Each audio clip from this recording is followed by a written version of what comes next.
welcome back to the channel today, guys. Now, let me say, I didn't know how much I missed this show until I sat down for a minute or two, started to watch it, and really remembered that, oh yeah, this is why I love Mob Psycho right here.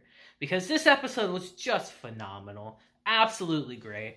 This is the kind of episode right here that really makes me love Mob Psycho. Not the super huge spectacle and fights, even though the show does that very well, and it's always incredible when they do it. Just know the interpersonalness of it. How Mob brings so much humanity to a show full of spirits and entities and things like that. Just the little interactions between these characters is what really makes this show excel. And this episode was no different whatsoever. I thought they did an incredible job. What a great way to get us back into a show with an episode like this today. So let's stop talking about it, and I guess really start talking about it as we get into Mob Psycho Season 3, Episode 1. So our episode today, and probably the rest of our season, is focused on one core topic. Mob doesn't know exactly what he wants to do with his life. It's a very common thing that people go through. I know a lot of you watching probably feel the same way. And hell, even I feel that way at times. About how we want to take a step forward in life, but we're not sure how. Like, there's so many different directions, which this episode showcases very well, and quite literally, of how there's so many different paths you could take in life. There's so many different routes that you constantly hesitate of, do I take a step forward here? Do I take a step forward here? So on and so forth. And this episode, and again, this whole season, that's what Mob's going through right now. Like, he doesn't know what he wants to do with his life. And for someone like him, imagine this situation. You have enough power to probably, frankly, take over the world. And you could do anything you want. What do you do? What would you do? It's an interesting topic, honestly. And Mob isn't quite sure what he wants to do. Now, over the course of our episode today, Mob really is going around and talking with everyone who he's close to. His friends, his family, and his mentors. Trying to get a grasp of the situation to figure out, alright, how are you guys handling this? What are you doing in this situation?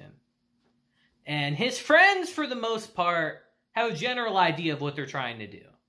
And they've kind of laid out their plans already, which kind of gets Mob with more anxiety. It kind of fills him with even more anxiety, figuring out that, all right, well, all my friends at least have an idea of what they're doing, while I'm not really doing anything, kind of running in place. He goes and talks to his family, who basically tell him that he should do things that he already excels in, or that he shouldn't even worry about this right now because it's so far into the future. Kind of not even answering his question. And then he ends up going to Reagan, who flat out tells him what he should do by saying, oh, you're just going to end up working at the agency, huh? Well, I mean, what's really there to worry about, Mob? And all the while, Mob's getting more and more, I wouldn't say frustrated, but he's getting more tense. He's getting more pressured by this. As we see, his countdown is literally already going off. It's already at 18% in the first episode. And it's here that we go to the main job of our episode, where they investigate a man who claims that he has a spirit who is ruining his life. And that spirit he has is negativity, basically. Now, you see, this man blames every negative thing that's happened in his life on this spirit. How he doesn't have a job, how he doesn't have a girlfriend, how he doesn't have friends, his family left him, all of that. All the while not realizing the negative cloud that he's keeping himself in. The episode does a really great job of showing us how keeping yourself in a negative mindset, keeping yourself filled with doubt, with hesitation, with things like that, can quite literally put like a negative cloud over you and really change your perspective on how things are in the world. And in this case, quite literally making an evil spirit hang off of him. The episode does a great job of showing us through this character exactly how Mob is feeling in this instance. as he actually tells him, I always went with the flow and took the easy way out. If only I had chosen the right path back then. Really amplifying Mob's anxieties, because this is exactly how he's feeling right now. This character personifies the emotions and fears that he has right now of, if I don't make the right decision now, I could end up like him. Now, this episode also reintroduces Shirazawa. If you remember him from our previous season, he's actually the perfect character to bring back in this situation. Reagan actually hired him to work at the agency, so he's been along with them this entire episode. And again, he's the perfect character to represent this kind of apparition, because he was someone who's always been locked away his whole life, who's been kind of a shut-in, who's abandoned everything. And these fears are how he fears too. He tells them that, I know exactly how you feel. When I was still cooped up in that room, I'd always wondered to myself if that's where I'd spend the rest of my life. He understands the client very well, because it's basically like he's looking in the mirror right now.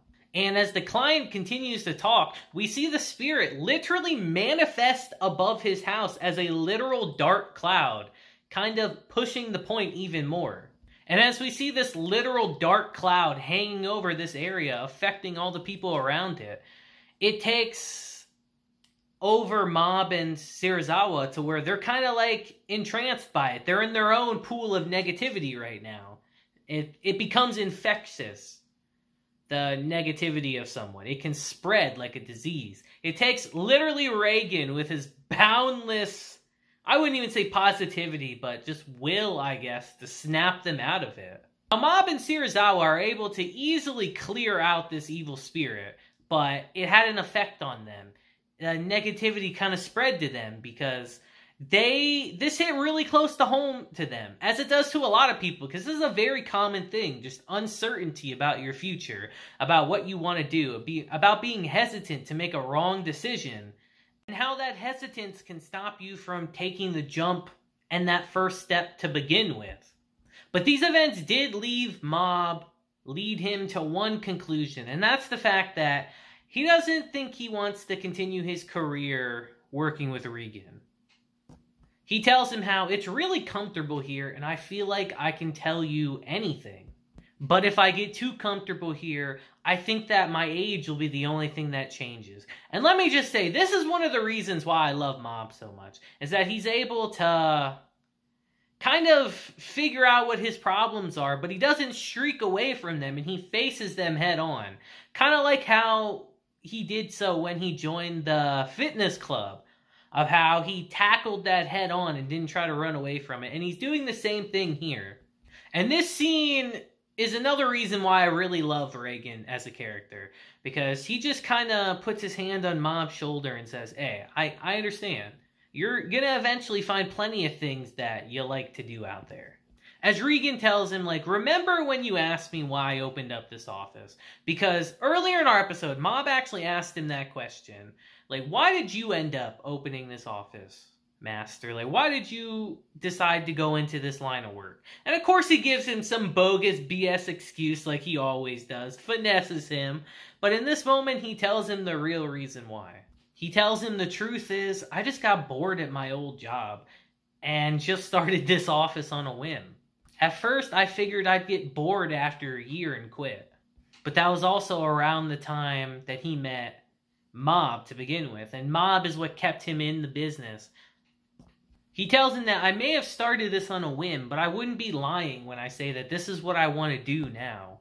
As he tells him that whatever you do doesn't have to involve work. You should just live how you want to live. And right now, these are the words that Mob probably needs to hear the most. And our episode ends with Mob starting to feel like a little more confident that he can handle this situation. And also skip work, because he definitely just skipped work at the end of the episode. He just up and left, as Reagan said, yo, we still got our day, man. We still got the rest of our day. Where are you going?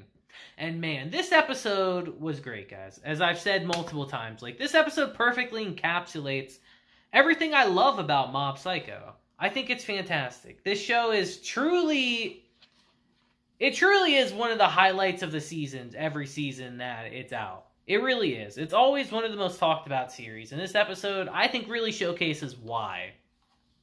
And just how great of a character Mob is. But you guys let me know in the comments what you think. I did something a little bit different in this episode. You know, I talked about the episode as a whole without really going through it. So you guys let me know if you kind of like this style a bit more. Trying to experiment a little bit. But yeah, guys, I'm so happy to have Mob back. Like, it really is great. I love it. This show is fantastic. But you let me know what you think down below. And that'll be it for today's episode, guys, you know? So hope you have a great day, week, month, and year. And remember, don't be like the one client in today's episode. Don't have a clouded negativity around you. The sun will always come out tomorrow. The grass is brighter on the other side. It's greener, too. And just remember to stay positive, you know? It could absolutely get worse. Life could definitely be worse. So stick to the things that you do have instead of what you don't. But until next time, guys, I'll see ya.